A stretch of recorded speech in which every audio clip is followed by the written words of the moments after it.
Alto. Bueno, muchísimas gracias por acompañarnos y bueno, es todo un placer tenerte con nosotros en este ciclo. Muy bien, encantado. Bien, vamos a ver, voy a intentar... Okay, vale. Bueno, pues queremos ser muy puntuales, así que prácticamente en un minuto comenzaremos para dar inicio a este ciclo. Bueno, yo creo que casi podemos dar comienzo y quisiera aprovechar para dar las gracias a Julián, por supuesto, pero también a la colaboración del Instituto Cervantes de Roma, porque es el Instituto Cervantes de Roma junto al Instituto Cervantes de Nápoles, somos los responsables de esta actividad, de este ciclo de 4 conferencias, y voy a dar paso directamente a Juan Carlos Reche, que creo que está mi colega Juan Carlos desde Roma, para que nos dé también la bienvenida y participe en este saludo institucional junto a Julián.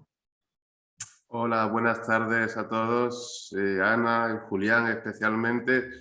Es un gusto y es un lujo pues tener a Julián Casanova con nosotros, y muchas gracias a la directora de Nápoles por haber hecho posible este ciclo en este nuevo año.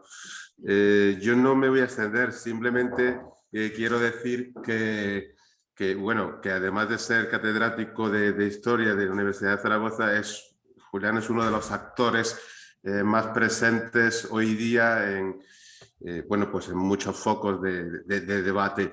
Recientemente ha surgido en España un suplemento cultural nuevo que se llama La Lectura y que proviene del suplemento cultural italiano, La Lectura.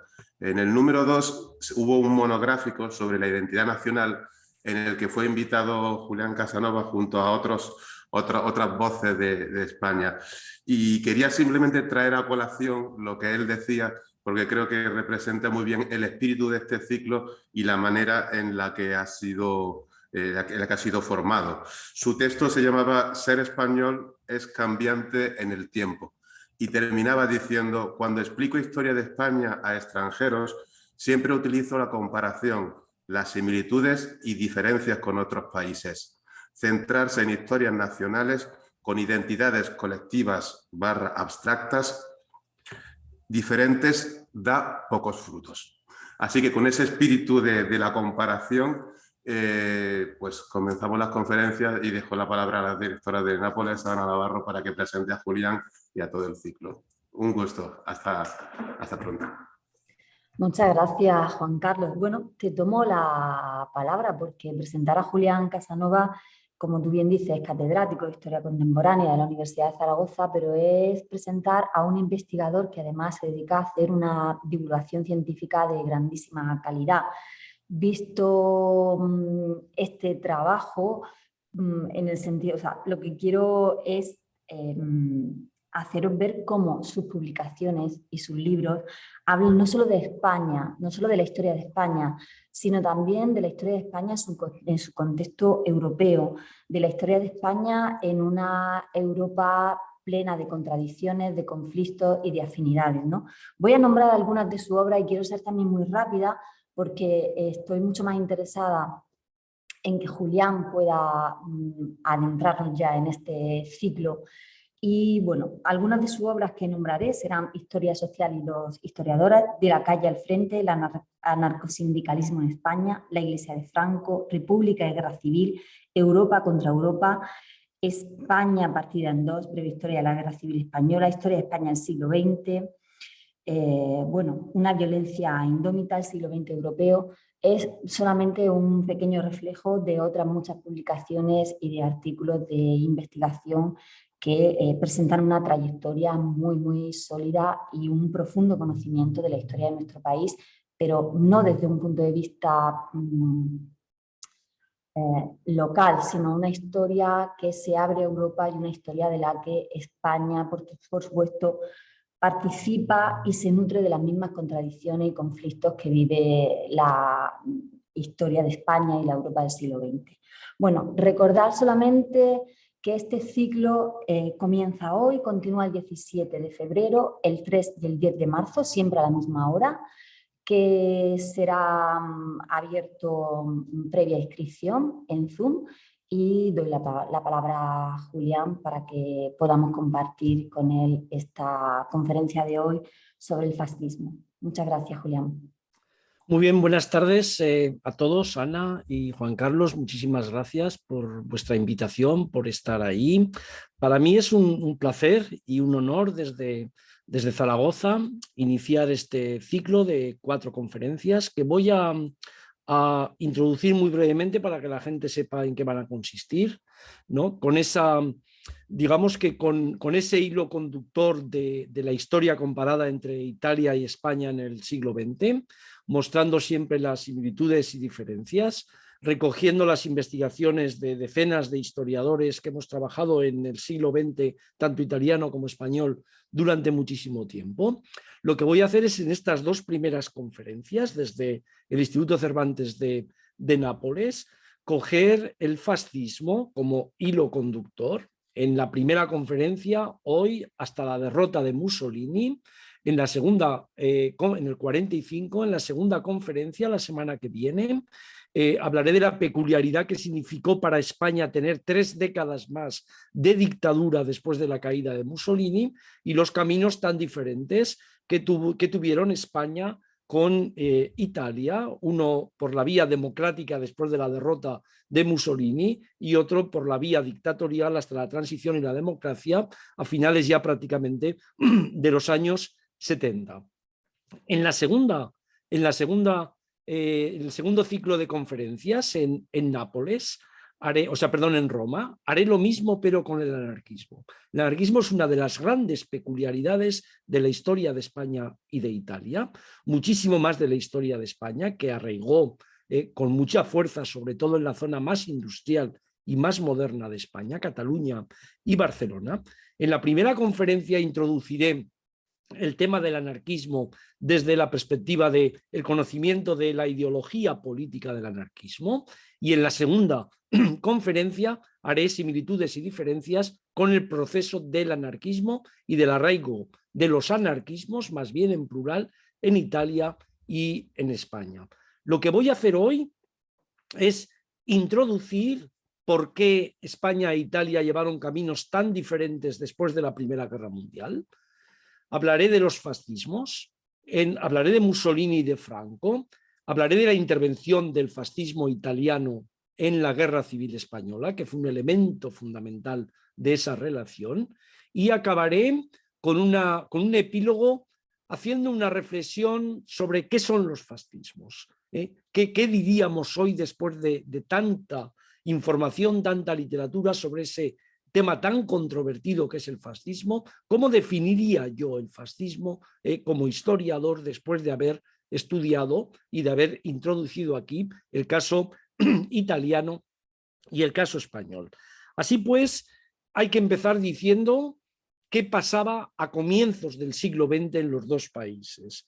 Cuando comenzó el siglo XX, España acababa de perder los últimos restos del gran imperio que había comenzado a construir desde finales del siglo XV, y los historiadores hemos examinado bastante bien, creo, los problemas fundamentales, los conflictos fundamentales que España heredó a principios del siglo XX tras la pérdida del imperio. Una insuficiente nacionalización del Estado, límites clarísimos de la representación política, un peso de instituciones como el ejército y la Iglesia muchísimo mayor que en otros países, y la falta de canales para incorporar las demandas de las clases populares. Todo eso eran grandes problemas que culminaron en la Segunda República y en la Guerra Civil.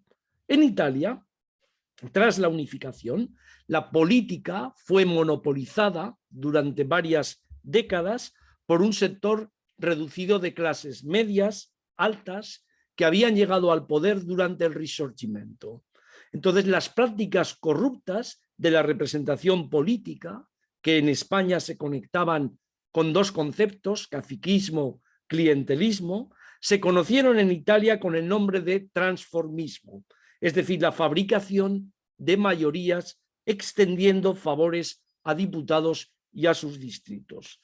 Las elecciones en ambos países, en Italia hasta que Mussolini llegó al poder, en España hasta 1923, momento de la dictadura de Primo de Rivera, fueron caracterizadas por sobornos, manipulación, falseamiento, coerción de votantes por los jefes políticos, caciques y por sus grupos más próximos.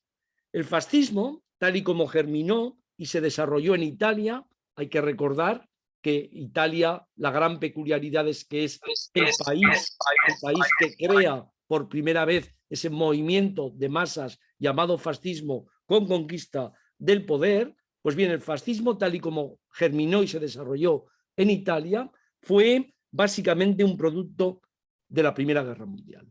Y ahí comenzó una senda muy diferente entre España e Italia, fundamentalmente porque España no participó en la Primera Guerra Mundial. Desde que estalló ese conflicto, en 1914, la sociedad italiana vivió un áspero debate sobre si intervenir o neutralidad, que dividió a la clase política y dividió también a la sociedad. Entonces, tras un debate muy intenso durante el invierno de 1914-1915, Italia firmó el 26 de abril de 1915 un tratado, el Tratado de Londres, comprometiéndose con la causa anglo-francesa. La decisión de entrar en la guerra, tomada por el jefe de gobierno Salandra y el rey en contra de fuertes sentimientos neutralistas en la sociedad y en el Parlamento, presuponía un conflicto corto y victorioso. Sin embargo, no fue así, pese al optimismo inicial de los intervencionistas. La guerra resultó larga, destructiva, ocasionó un gran trastorno con efectos profundos en la política y en la sociedad de Italia. Desde mayo de 1915 hasta que acabó la guerra, en noviembre de 1918, Italia movilizó cerca de 6 millones de hombres, la mayoría campesinos, que lucharon sobre todo en la frontera con Austria, y al ejército llegaron también unas 160.000 nuevos oficiales procedentes de las clases medias que, independientemente de su especial actitud hacia la guerra, desarrollaron en el frente un fuerte sentido de camaradería, de identificación con el esfuerzo bélico y con los objetivos expansionistas, y un desprecio hacia los políticos neutralistas y hacia los socialistas. Cuando acabó la Primera Guerra Mundial, con la derrota de los poderes centrales, el balance de las víctimas para Italia era trágico. Más de 500.000 de muertos, 600.000 soldados capturados y 1 millón de heridos, de los cuales casi la mitad quedaron inválidos para siempre. Pero los efectos de la guerra iban a ser de largo alcance para la economía y la sociedad. Primero, con un periodo de disturbios sociales conocido como el Bienio Rosso, entre 1918 y 1919. En segundo lugar, con un orden político que hasta entonces había posibilitado el dominio del liberalismo y de su principal artífice, Giolitti, antes de la guerra, y que empezó a resquebrajarse con dos nuevos partidos muy importantes al principio. El Partido Socialista, que venía ya desde finales del siglo XIX, y un partido moderno, con un sistema de reforma electoral, el Partito Popolare, católico, creado en enero de 1919. Y además a la Italia de posguerra le sacudió una crisis internacional provocada por la ocupación de Fiume, la actual Rijeka, en el Adriático y en Croacia, por parte de D'Annunzio. El movimiento que se conoce como fascismo lo inició en este escenario de crisis Mussolini el 23 de marzo de 1919 en una reunión en un edificio de la Piazza San Sepolcro de Milán. Las perspectivas al principio no fueron buenas, con pocos avances reales, con un claro fracaso en las primeras elecciones en las que se presentaron en noviembre del 19, pero todo comenzó a cambiar en 1920 con el crecimiento de las actividades violentas por parte de los Arditi, que eran excombatientes organizados en grupos armados, muy semejantes a los Freikorps, el paramilitarismo en la República de Weimar, en Alemania, que destruían y destruyeron imprentas de periódicos socialistas, locales de sindicatos, intimidaban a sus militantes y los asesinaban si era necesario. Los fasci di combattimento, más fuertes, mejor organizados todavía, surgieron en las provincias del norte, en las provincias del centro, en torno a un jefe que llamaban Ras, nombre con el que se designaba a los jefes tribales en Etiopía, que ejercía un poder supremo en su área de influencia. Así pues germinó la semilla fascista. Estamos hablando de un momento en el que España, por supuesto, la situación era muy diferente. Germinó la semilla fascista en medio de la crisis posbélica, con la urgente necesidad por parte de industriales, por parte de terratenientes, de establecer el control social sobre campesinos y trabajadores. Ese minoritario grupo de fascistas que se habían reunido por primera vez en Milán en marzo del 19 para constituir el Fascio di Combattimento se transformó en noviembre del 21 en el Partido Nazionale Fascista. Un año después, Mussolini era ya jefe de gobierno. Y para ver cómo Mussolini era jefe de gobierno, está clarísimo que hay que ver el papel de Víctor Manuel III del Rey, del Papa Pío XI, que habías elegido unos meses antes de la marcha sobre Roma de Mussolini, tras la muerte de Benedicto XV, el mundo de los negocios, las élites de la sociedad italiana y el ejército, que por supuesto estaban al principio encantados con Mussolini y aplaudían su triunfo sobre lo que ellos llamaban el mezquino juego de los partidos. El fascismo italiano, en la década desde 1925, cuando Mussolini estableció la dictadura tras el asesinato del diputado socialista Matteotti, hasta el inicio de la Guerra Civil Española, alcanzó en una década su punto más álgido de gloria, su punto más alto de prestigio, y en realidad hasta la subida al poder de Hitler y de los nazis en el 33, el único y ejemplar modelo para los movimientos autoritarios de derecha, incluidos los españoles, monárquicos o no, fue el fascismo italiano. Consolidado el régimen fascista en el interior, fue la política expansionista de Mussolini la que condujo a su caída y a la quiebra final del fascismo. Entre 1935 y 1939, antes de que comenzara la Segunda Guerra Mundial, Italia, con Mussolini a la cabeza, se metió en 3 guerras sucesivas, en Etiopía, en España y en Albania, que incrementaron el gasto público, el déficit presupuestario y tuvieron de nuevo consecuencias fatales para Italia y la sociedad italiana. Con el ejército que tenía en aquel momento la Italia fascista, Italia no podía aspirar a desempeñar un papel importante en el continente europeo, pero sí a emprender una guerra de expansión colonial en Etiopía, donde pensaba el fascismo que deberían empezar a cumplir su sueño imperial. Tras la conquista de Etiopía, lo que llamó Mussolini un imperio de paz, un imperio de civilización y humildad, en realidad el duce ya nunca dejaría de guerrear. Y lo que tuvo Italia en realidad, hasta finales de abril de 1945, fue un imperio de guerra. La siguiente guerra fue en suelo español, fue en suelo español, y cuando llegó ese momento, en el verano de 1936, ya estaba al frente de la política exterior Ciano, yerno de Mussolini, máximo responsable junto a su suegro de las decisiones fundamentales que el régimen fascista tomó en los siguientes años. En julio de 1936, Mussolini atendió la llamada urgente del general Franco para que le prestara ayuda aérea para pasar sus tropas desde el norte de África a la península y poder continuar así la guerra causada por el golpe militar, por la insurrección militar contra el gobierno de la República.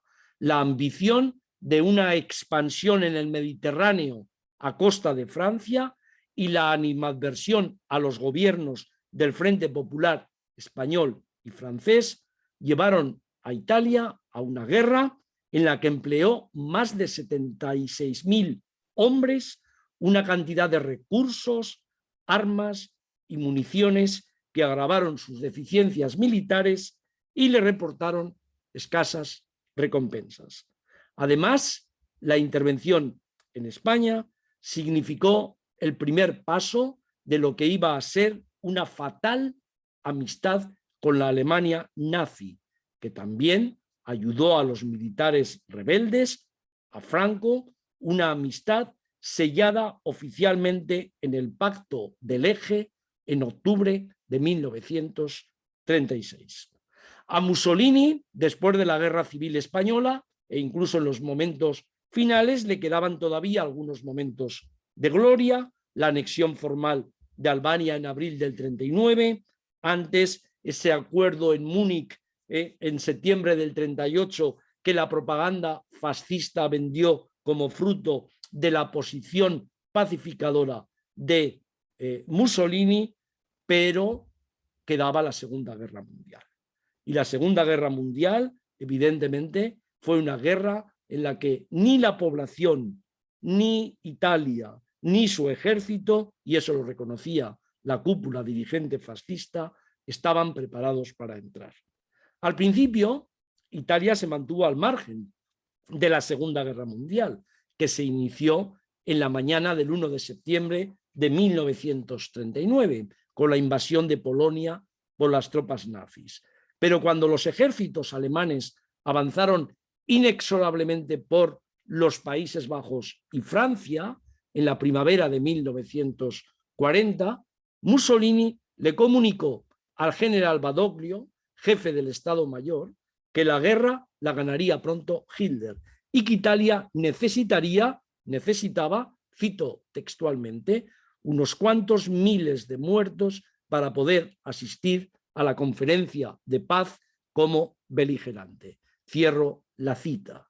El 10 de junio, Italia entró en la guerra, 10 de junio de 1940, una decisión a la que pocos entonces ponían objeciones. La guerra resultó un absoluto desastre para Italia y 2 años después, todos los sectores de la vieja élite prefascista que habían mantenido su poderosa presencia durante la dictadura, desde el rey al Vaticano, pasando por el ejército, temerosos de la derrota, prepararon la caída de Mussolini. El punto de inflexión fue la invasión de Sicilia el 9 de julio de 1943 por los aliados, que hizo saltar todas las alarmas. La noche del 24 al 25 de julio, el Gran Consejo Fascista se reunió en la que sería su última puesta en escena en la historia. Allí se aprobó la propuesta de Grandi, uno de los dirigentes fascistas, de devolver el poder al rey. Víctor Manuel III sustituyó a Mussolini por Badoglio. Nadie en el partido fascista ni en sus vigorosas organizaciones juveniles opuso resistencia a la destitución de Mussolini, pese al juramento de defender al duce, de dar la vida por él. Con Mussolini detenido, el rey y el gobierno del general Badoglio acordaron la rendición con los negociadores aliados, hecha oficial el 8 de septiembre del 43. Al día siguiente huyeron de Roma antes de que pudieran ser arrestados por los nazis que ocuparon toda la Italia central y septentrional. El duque aún tuvo una vida por tiempo durante casi 2 años tras ser liberado por los alemanes en la prisión en septiembre, y tuvo una vida en la República de Saló. Pudo vengarse de algunos de los dirigentes que le habían traicionado, entre ellos su yerno Ciano, fusilados después del famoso juicio en Verona, y en marzo y abril de 1945, mientras los nazis llevaban a cabo negociaciones secretas con los aliados para la rendición, Mussolini buscaba infructuosamente establecer contactos con los británicos a través de la Iglesia Católica. Como todo el mundo sabe, el 27 de abril de 1945 se unió a un convoy de soldados nazis que ocupaban en aquel momento la parte norte y que escapaban del avance aliado. Cuando los camiones fueron detenidos por un grupo de partisanos, descubrieron a Mussolini envuelto en una manta, disfrazado con uniforme alemán.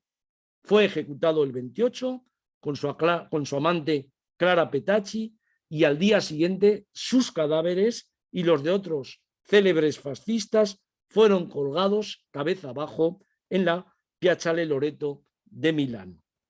En realidad, el balance de tanta guerra que he contado, que la voy a contrastar con lo que pasó en España, de tanta tiranía, pese a que Mussolini parece siempre ocupar un lugar menor al lado de otros criminales de guerra de su época, como Hitler o Stalin, fue brutal. El balance de tanta guerra y tiranía fue brutal, y al menos 1 millón de italianos murieron por los campos de batalla de Libia, Etiopía, España, Albania y después en su propio suelo durante la Segunda Guerra Mundial.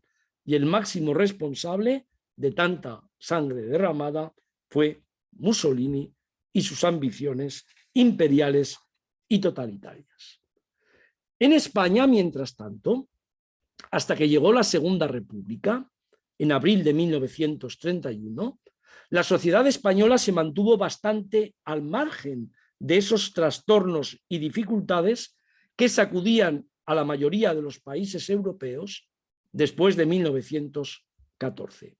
España no había participado en la Primera Guerra Mundial, no sufrió, por lo tanto, la fuerte conmoción que esa guerra provocó, con la caída de los imperios, con la caída de los servidores de los imperios, con la desmovilización de millones de excombatientes y con el endeudamiento para pagar las enormes sumas de dinero dedicadas al esfuerzo bélico. El fascismo, también el comunismo, pero aquí estoy hablando del fascismo, los dos grandes movimientos surgidos de la Primera Guerra Mundial, los dos grandes movimientos que iban a protagonizar 2 décadas después la Segunda Guerra Mundial, apenas tenían arraigo en la sociedad española durante los años de la República y no alcanzaron un protagonismo real y relevante hasta después de iniciada la Primera Guerra, o sea, la Guerra Civil. Quiere decir esto, que el fascismo apareció en España, el fascismo, como llamamos fascismo, no la reacción, el ultranacionalismo, los reaccionarios monárquicos, estamos hablando del fascismo, apareció en España más tarde que en otros países, sobre todo si la referencia es Italia, y se mantuvo muy débil como movimiento político hasta la primavera de 1936. En realidad, en las elecciones de febrero del 36, ni siquiera José Antonio Primo de Rivera pudo obtener un acta de diputado. Durante los primeros años de la República apenas pudo abrirse camino en un escenario ocupado por la extrema derecha monárquica, por la derechización del catolicismo político. Sin embargo, el triunfo de Hitler en Alemania atrajo el interés de muchos ultraderechistas españoles que, sin saber todavía mucho de lo que era el fascismo, vieron en el ejemplo de los nazis, un buen modelo para acabar con la República. Creo que ahí también hay un punto de inflexión importante en lo que va a ser el fascismo español. El que iba a ser el principal partido fascista de España, Falange Española, fue fundado por José Antonio Primo de Rivera, hijo del dictador Miguel Primo de Rivera, el 29 de octubre de 1933. Recuerdo la fundación de los Fasci di Combattimento en 1919 y la conversión del Fascio de Combattimento en un partido fascista poco tiempo después. La diferencia en periodo, en tiempo, es bastante considerable.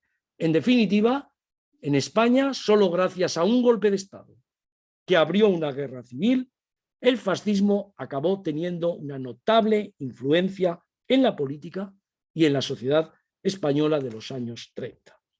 La guerra civil española se manifestó en un violento combate político sobre los principios básicos en torno a cómo organizar el Estado, cómo organizar la sociedad.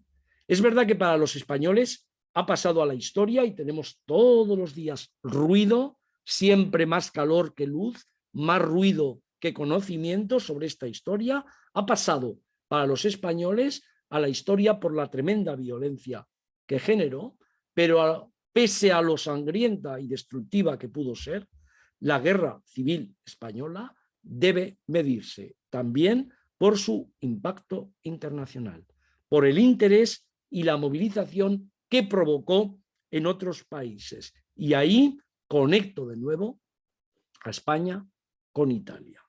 ¿Por qué? Porque en el escenario internacional desequilibrado por la crisis de las democracias, por la irrupción del comunismo y del fascismo, España era, hasta julio de 1936, un país marginal, secundario. Recuerdo que no había participado en la Primera Guerra Mundial.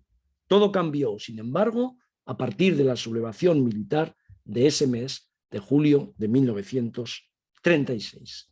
En unas pocas semanas, el conflicto español, recién iniciado, se situó en el centro de las preocupaciones de las principales potencias. Dividió profundamente a la opinión pública, generó pasiones internacionales y España pasó a ser el símbolo de los combates entre fascismo, democracia y comunismo. Lo que inicialmente era un conflicto entre ciudadanos de un mismo país por el golpe de Estado, derivó muy pronto en una guerra con actores internacionales. Yo la he llamado una guerra internacional en suelo español. Aunque la propaganda nazi y fascista de Mussolini trató de mostrar la naturaleza ideológica de la intervención, el anticomunismo, las razones para intervenir del Führer y del Duce tuvieron que ver mucho con la estrategia militar y con su política de alianzas. En el caso de Mussolini, había un cálculo muy claro de que la victoria de Franco debilitaría la posición militar de Francia y permitiría a Italia desarrollar con menos problemas sus planes expansionistas en el Mediterráneo. La aportación italiana a la guerra civil española fue muy numerosa.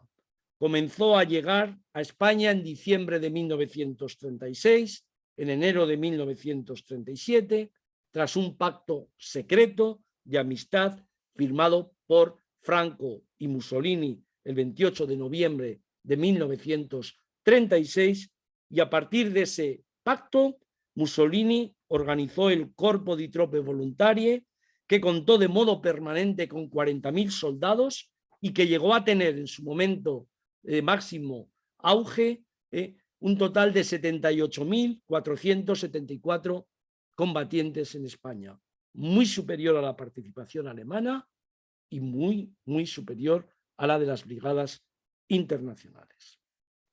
Este es un tema que ha sido muy bien estudiado, fue muy bien estudiado ya por un hispanista que se llama David Coverdale, y se ha trabajado muchísimo en los últimos años en la intervención fascista, en lo que significó para la movilización española del franquismo, pero es que además, unos meses después del final de la guerra civil, el ataque del ejército alemán a Polonia en septiembre del 39 daba inicio a otra guerra en Europa, la segunda del siglo XX.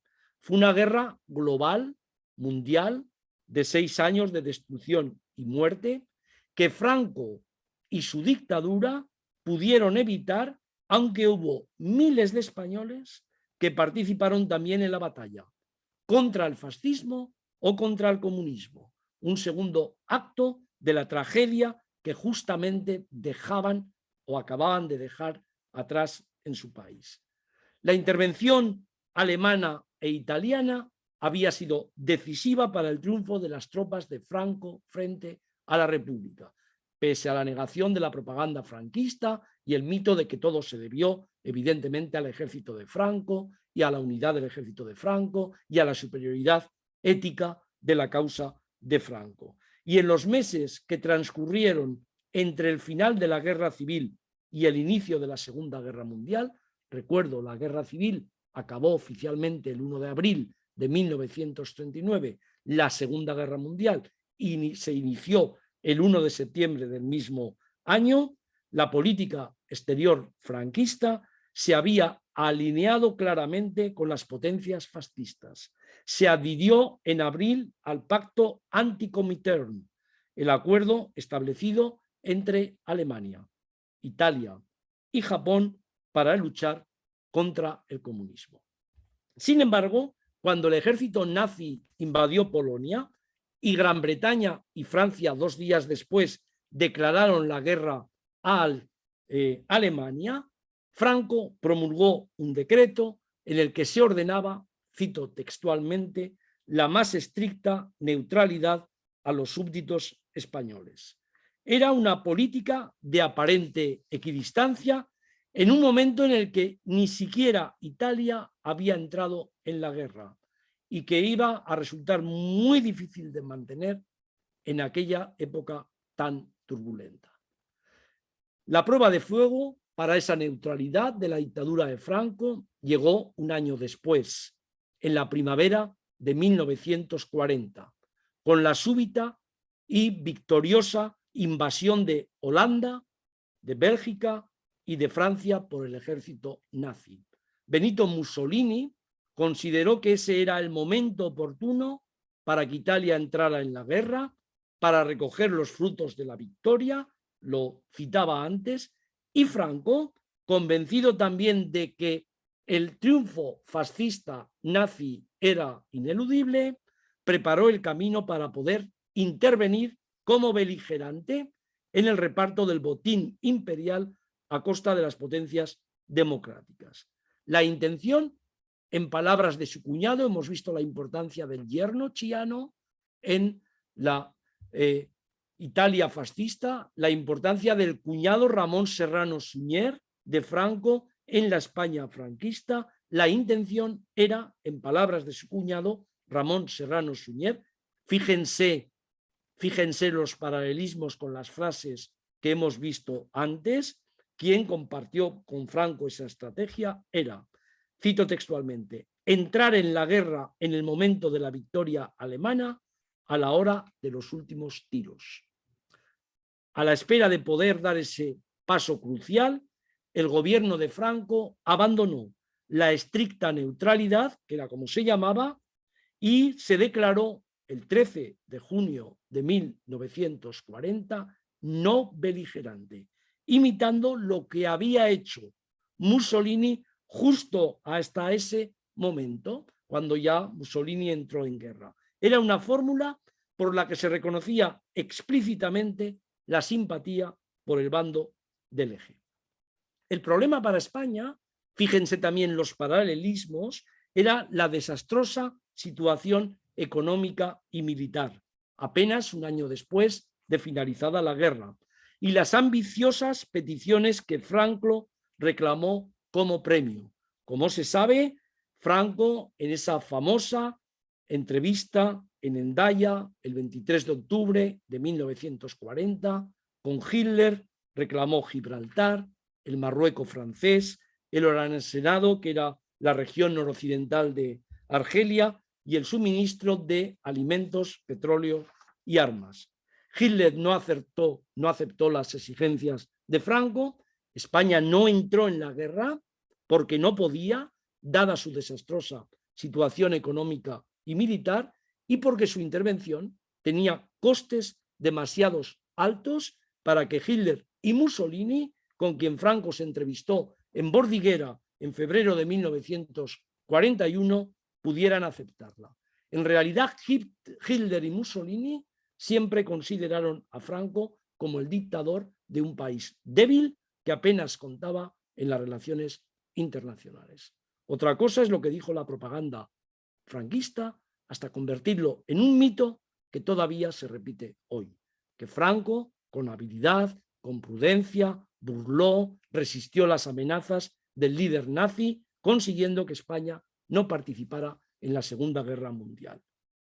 Bueno, esto no es cierto del todo, además, porque el fervor de Franco y del sector más fascista de su dictadura por la causa nazi contra el comunismo se manifestó pese a la no beligerancia en la creación de la División Azul, cuando en junio de 1941 comenzó la Operación Barbarroja y las tropas alemanas invadieron la Unión Soviética.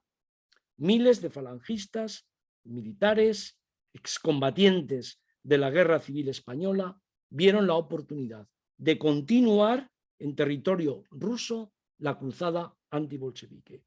Por esa división, mandada por el general falangista Agustín Muñoz Grandes, llegaron a pasar cerca de 47.000 combatientes. Es decir, que para no participar, España, cerca de 47.000 combatientes estuvieron en el frente ruso en el asedio a Leningrado. 5.000 de ellos murieron en combate en aquel frente oriental. Pero es que además los aires fascistas soplaron también en la política interior de la dictadura, que vivió en esos primeros años de la Segunda Guerra Mundial su máximo periodo de fascistización, iniciado ya en la Guerra Civil con la intervención alemana e italiana. Y ahí un artífice muy importante de todo eso fue Serrano Suñer, el cuñado de Franco, que también tuvo un papel destacado en la persecución de los republicanos españoles refugiados entonces en Francia, y pactó con Hitler una estrecha colaboración entre la Gestapo y la policía franquista, que permitió, por ejemplo, la entrega sin ningún tratado de extradición, sin ningún tratado internacional, la entrega de Companys, presidente de la Generalitat, de dos exministros de la República, el anarquista Joan Peiró y el socialista Zugazagoitia. Los tres fueron fusilados cuando entraron o los entregaron a la policía franquista. Ese desembarco que he explicado antes de las fuerzas aliadas, el 9 de julio del 43, esa destitución de Mussolini, unos días después, que ponían fin a la dictadura fascista, aconsejaron a Franco abandonar la no beligerancia de los últimos 3 años. Y el 1 de octubre de 1943, Franco proclamó de nuevo la estricta neutralidad de España en la guerra, anunció la retirada de la División Azul, de la URSS, y a partir de ese momento decidió sobrevivir al fascismo en Europa, que será el gran tema de la semana que viene. Y la propaganda de la dictadura comenzó a presentar a Franco como un estadista neutral, imparcial, que había sabido librar a España del desastre de la Segunda Guerra Mundial. Había que desprenderse de las apariencias fascistas. Franco ni siquiera reconoció a la República de Saló, resaltar la base católica, la identificación esencial entre el catolicismo y la tradición española. El régimen que había salido de la guerra civil nada tenía que ver con el fascismo, declaró Franco en una famosísima entrevista a United Press el 7 de noviembre de 1944. porque el fascismo no incluía al catolicismo como principio básico. Y él declaró, lo que hay en España es una democracia orgánica y católica. Muy bien, ¿qué fue el fascismo? Después de todo esto, y cierro para ajustarme más o menos a los 45 minutos como límite que había pensado hablar. El fascismo es uno de los términos políticos más controvertidos, polémicos en la historia contemporánea. La ausencia de una definición universalmente aceptada. Hay acuerdos básicos, pero no hay una definición universalmente aceptada. Significa que ha sido aplicado a una variedad de contextos histórico-políticos.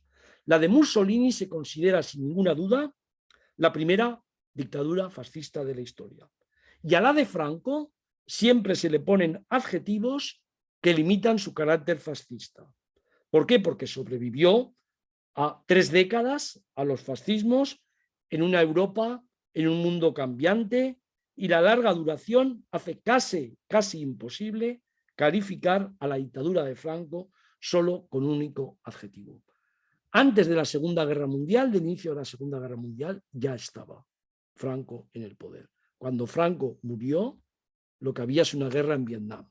Es decir, para que vean ustedes la larga duración, los grandes cambios en aquel momento. Ahora bien, si el fascismo es considerado una forma de ultranacionalismo que aboga por la destrucción de la política existente, demócrata o socialista, que aboga por el establecimiento de un nuevo orden, por el culto al líder, Führer, duce, caudillo, por la apología de la guerra y de las virtudes militares, de la masculinidad, del culto a la guerra, entonces lo que intentaron y consiguieron Mussolini y Franco fue más exitoso porque duró bastante más, se parecen bastante, aunque la movilización de masas y el paramilitarismo fueron cruciales para entender la llegada de Mussolini al poder, porque salía de una guerra mundial, mientras que Franco llegó a través de un golpe de Estado provocado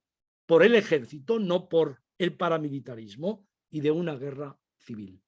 El fascismo en Italia, en España, en Alemania o en Austria fue una respuesta a los problemas causados por el advenimiento de la política de masas, por el sufragio universal, por la amenaza socialista tras la revolución bolchevique. Y en todos los casos fue una alternativa, religión política, la ha llamado el historiador Emilio Gentile en Italia. Una alternativa, una religión política alternativa al socialismo, al comunismo y a la revolución.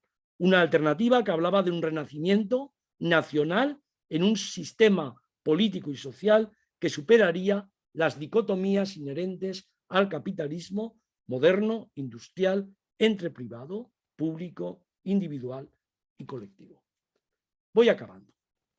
Poco tuvo que ver Franco, por lo tanto, si lo que consideramos es la conquista del poder, con la forma en que lo consiguieron los 2 líderes fascistas más genuinos de la historia, Benito Mussolini y Hitler, que lo consiguieron a través de una combinación de movilización de masas y violencia.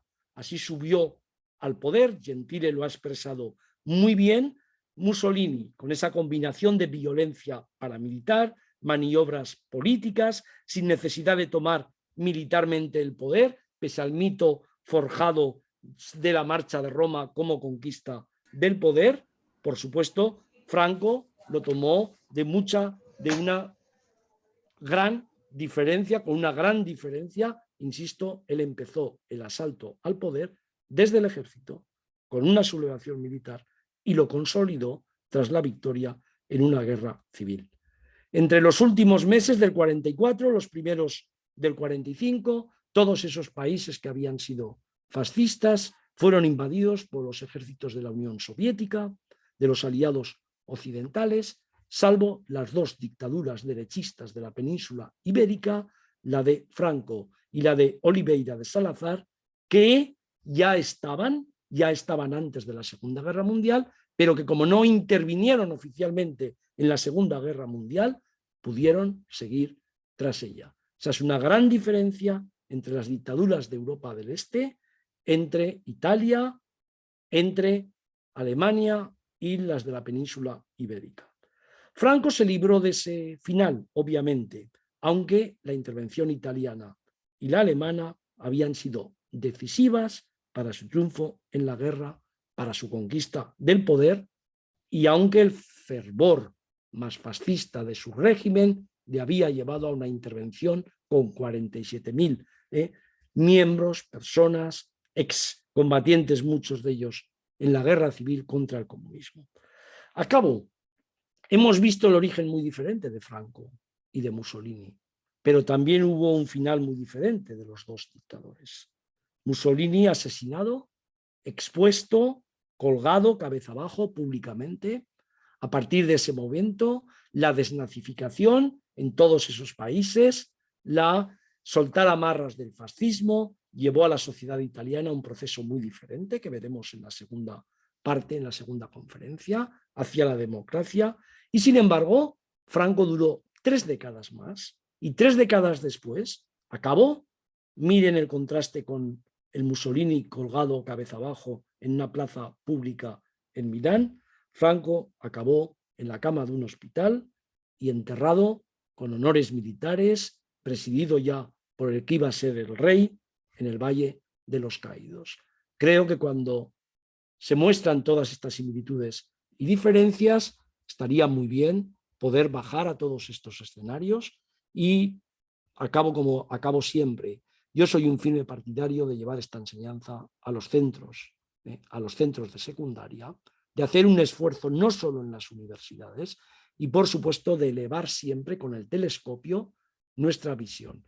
Creo que España e Italia tienen similitudes, diferencias importantes, como para que sigamos investigando, difundiendo los conocimientos y llevándolos con precisión, con lecturas críticas del pasado, huyendo de los usos políticos desde el presente de la política sobre la historia y poniendo el conocimiento y la investigación como ejes fundamentales. Muchísimas gracias por todo su interés y estoy abierto, por supuesto, a contestar preguntas.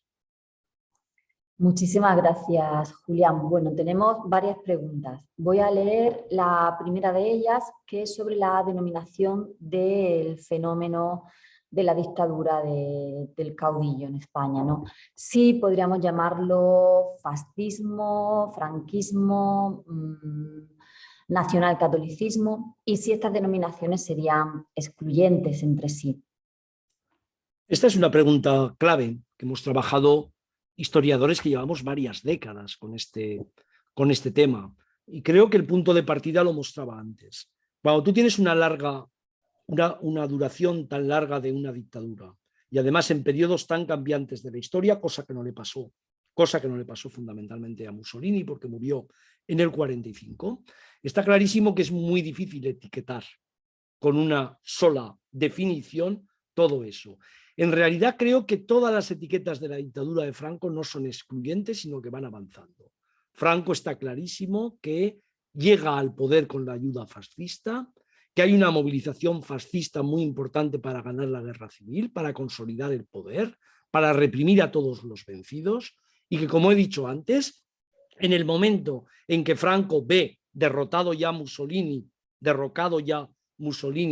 ve que la guerra la pueden perder las potencias fascistas, hay un cambio de propaganda, de mentalidad, que le hace resaltar el catolicismo por encima del fascismo. Hasta ese momento no habían sido incompatibles, así lo mostraban los clérigos, así lo mostraban los militares, los falangistas, y a partir del 44-45 empezó una nueva forma de ver todo aquello que empezó a llamarse, también muchos historiadores lo han hecho así, nacionalcatolicismo, un militarismo reaccionario, después llegó el desarrollismo, pero en realidad la dictadura de Franco nació de un pacto de sangre con el golpe de Estado de julio de 1936. No lo abandonó nunca hasta el último momento, derramó sangre hasta el último momento. Cuando a Franco le decían ya sus colaboradores a partir del 69, sus amigos, Carrero Blanco se lo dijo varias veces, le hacían preocuparse porque el orden público en España no se podía mantener igual, la oposición crecía, crecían los conflictos. Franco siempre decía lo mismo: confíen ustedes en las Fuerzas Armadas, en esas Fuerzas Armadas que vienen de la guerra civil y que no habían cambiado prácticamente nada. El otro sector, la Iglesia, cambió bastante en algunos puntos a partir de finales de los años 60, no así el ejército. En definitiva, yo creo que la dictadura de Franco comienza como una dictadura fascista. ¿Por qué? Por los orígenes en la guerra civil, por la importancia que tienen para la conquista del poder las potencias fascistas, por los privilegios que le da en el primer escenario del contexto internacional el fascismo, y todo eso tuvo que evolucionar hasta llegar a sustituir eso que se llamaba fascismo por el nacionalcatolicismo. Es verdad que a partir del 45 Franco también empezó a matar menos, evidentemente, porque se vio al principio muy protegido por el escenario, por la atmósfera absolutamente inclemente que llegaba de Europa con los aires fascistas que habían triunfado en todo el sitio. Creo que la gran diferencia es la forma en que acaban los dos regímenes y sobre todo la posibilidad que le da a Franco sobrevivir 3 décadas después de la desnazificación, de la derrota de los fascismos, en una Europa occidental que se llamaba en aquel momento democrática. Perfecto. Tenemos otra pregunta también muy interesante sobre si podríamos decir, la hace Shiro Eduardo, si podríamos decir que la Guerra Civil Española traspasó fronteras por la participación de los voluntarios de las brigadas internacionales. Sí, bueno, la otra parte es evidente que yo aquí he introducido la intervención fascista. La otra parte fue todo lo que significaron las brigadas internacionales, que empieza como un planteamiento del Partido Comunista, pero que se expande como un planteamiento antifascista de intelectuales, de obreros, de personas que llegaron a España prácticamente sin conciencia muchas veces política militante, salvo lo que significaba en aquel momento ese escenario español de la lucha entre el fascismo, la democracia, la revolución. Muchos vieron en el suelo español, en el territorio español, la última posibilidad de conquistar en aquel momento la democracia, de consolidar la democracia, una democracia social y sobre todo de derrotar al fascismo. En este punto, voy a ver si lo encuentro. En este punto yo siempre cito lo tengo citado para que se vea un poco la diferencia, lo tengo citado en España partida en 2, espero encontrarlo.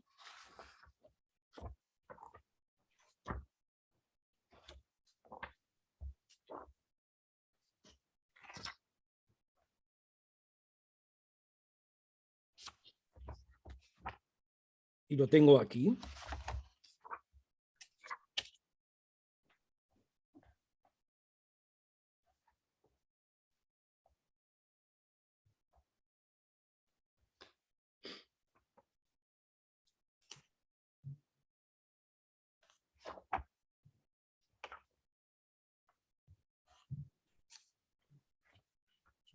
En la Guerra Civil Española es un testimonio de un obrero, no un intelectual, no un militante comunista o anarquista o socialista, un obrero, que le escribe una carta a su hija, está reproducida por Watkins en su estudio sobre la división que la Guerra Civil Española ocasionó en la sociedad británica, y cito textualmente, que me parece que contesta claramente a lo que estoy diciendo. Le dice a su hija, ese obrero que había dejado la fábrica para ir a luchar a España: quiero explicarte por qué dejé Inglaterra.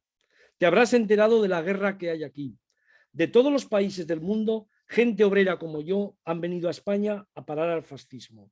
Así, aunque estoy a miles de millas de ti, estoy luchando para protegerte a ti y a todos los niños de Inglaterra, así como a la gente de todo el mundo. Este es un testimonio del momento. Este es un testimonio que indica, evidentemente, la complejidad de lo que fue la batalla internacional en la Guerra Civil Española.